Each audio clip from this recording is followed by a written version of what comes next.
Hey, Ed. Paul. Oh, God, Ed. This is great, Ed. What? Not so far. Okay, so this is the first podcast and our first selections of the new clubs, which is the one. What? Did you turn that on? Yeah, you did. What? Oh, he's fine. He just frozen in time. Thank God.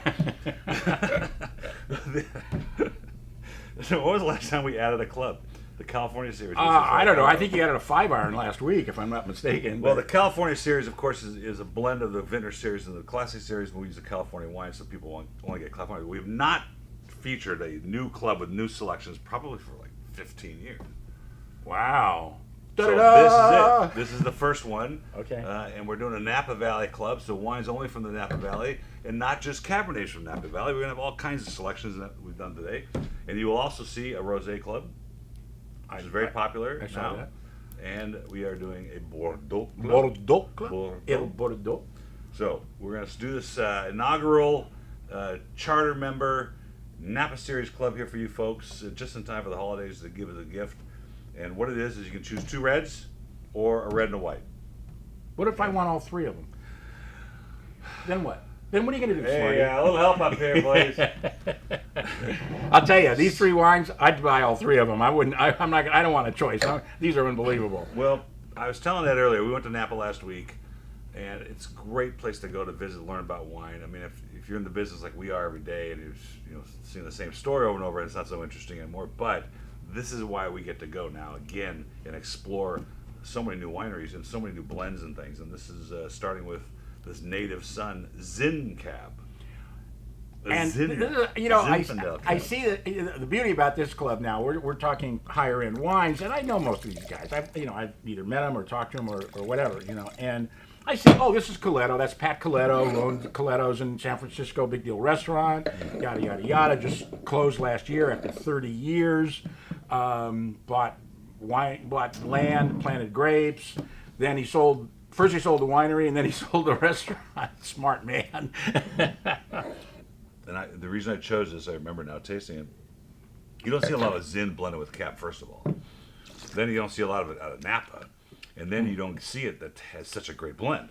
Well, look. First of all, you got to understand something. These Cabernets hover around $100 a bottle. Okay, they make 2 or 3, and they got this name and the other name and the other thing. This wine, Native Son, isn't even on their website. I'm trying to get information about it, and it's not even on their website. It's like, no, we don't know anything about that. It's got your name on it, But what this is they make Zinfandel and they make Cabernet, and their Zinfandel is like $50, and the Cabernets are $80, $90, and $100. But not all the wine that they think should go into it. Part of that is they don't want to make that much because they want to say, oh, I only made 200 cases of this, and that's why it's so expensive. If they made 500 cases of it, then they couldn't sell it for those ridiculous prices. So they blend the wines together. The fact is, these are still $50, $100 bottles of wine, blended together without question. So the regular price is $31.50. Our reorder price is $20. That's a joke. That's a joke. That's really a joke because I don't care what the blend is. I don't care if it's Alicante Boucher and Touriga Nacional. The wine's unbelievable. This is Native Son, Napa Valley, Zin Cab. Again, sometimes my benchmark. This is my benchmark. Not only do I want to serve this at home. That's something that I make sure is one of the criteria for when I choose any wine.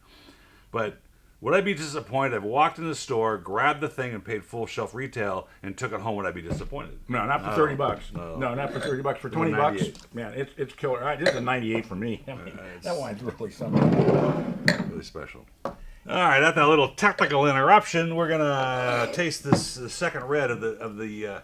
So the Native Son, right?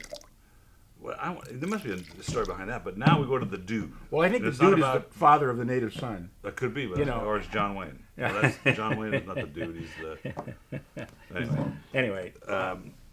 This now that we're tasting these again, both of these wines, and particularly this one, actually, because it is a Bordeaux blend. It's right. It's all for Bordeaux varietals, I think. Yeah, Cabernet Franc, Cabernet Sauvignon, and Merlot. And so, it's the Opus level. It's all the Meritage style. I don't know. The Meritage. If you're in California and you want to belong to the Meritage Association, you can call your wine Meritage. This guy could call it Meritage if you belong to the association. Well, that term is kind of dead now. I mean, very few people use it. It just didn't catch on for whatever reason. But who cares? This wine's out of this world. Yeah. It's absolutely out of this world. It really is special. It is. It is the same sort of blend and the same area as Opus One, which sells for $400. I mean, at $27.50, this wine is incredible. I mean, So it's absolutely the incredible. benchmark of taking it home, serving it to guests, because people come to your house. They come to your house for sure, because you like to cook, and they come to our house. It's a wine guy, particularly the Rotary Club for their annual party or whatever, and then they're like, "Boy, Paul's going to have to pour some nice wines." You're gonna. I have to get a bottle to take home. And this would be one of those wines. wine- You pour this, and they'll kind of go, "Wow, you really know what you're doing." I don't like Cabernet that much, or Merlot.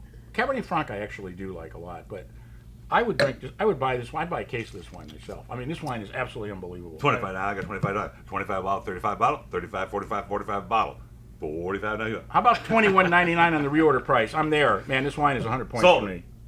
You bought it. Okay, fine. Absolutely incredible. Absolutely incredible bottle of wine. You wonder why our glasses already got the white wine on it, because we started tasting this and the camera ran out, the battery ran out. This is the Alta. Actually, Paul ran out, and then I had to come bring it back. So this is the Alta Sauvignon Blanc, and this is the reason I chose this. And now I'm looking at it because the color's slightly different than most Sauvignon Blancs. And second, the nose is that tropical effusiveness. that Yes, we're talking yeah, I about. know. But then in the mouth, you get Sauvignon Blanc. You know. But I think you're right. I think it's that French clone. The Muscat clone. Yeah. This guy, Fred Oliel, I can't remember, I don't know how to pronounce his name. He's Iranian. He's from Iran. Came over when the Shah took over humanity live. So, as a lot of Iranians, even though it's a highly Muslim country, love wine. And there's some incredible Iranian friends of mine who are wine importers. It's kind of bizarre. Anyway, this guy and his wife bought some property in Napa Valley back in the 1990s, and on Atlas Peak, which is one of the top areas in Napa. And he didn't know that his next door neighbor was John Consgard, who makes probably some of the best Napa Valley Cabernet there is, and is very highly respected.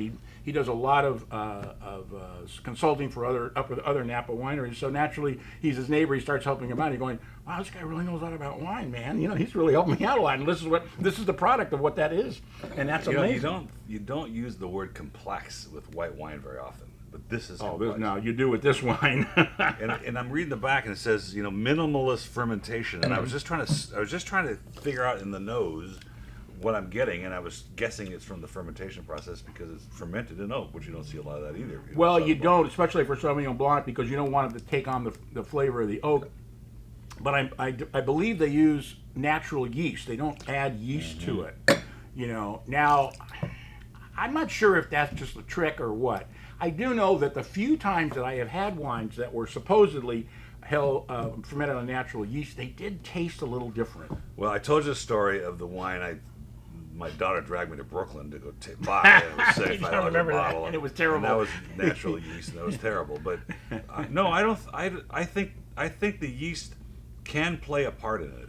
It has to be in combination with something else that changes the character of the wine. I think by itself it'd be hard to tell the difference in wine. No, I think no, actually not, because because when I was stupid enough to be crushing grapes, which I did for a while, just for the fun of it, I isolated Cabernet, 3 lots of Cabernet, and I fermented 3 lots on different yeast. Oh, did you really? That was the only difference. I used Montrachet yeast. I can't remember, it was a long time ago. Those wines were markedly different. No, they were markedly different. I mean, one of them had higher acid, another one had more fruit, another one was somewhere in between. We're tasting the wines because I made it with some friends of mine. It's We're all going, biological. that's really interesting, So, and natural yeast, the problem with natural yeast are that they're not as strong as commercial yeast, and sometimes they die off before all the sugar's gone, and then you got residual sugar in your wine, and that's really hard to get out. Regular yeast, if you do add a little bit, it will dominate that yeast. There you go. That's interesting. I didn't know that. There you go. Yeah. Every day. You're an interesting guy. I learned something new. Actually, I forgot more than I ever knew. Yeah. And on that note, which I think was a C sharp, Cheers. that's the Napa Club, the inaugural Napa Club.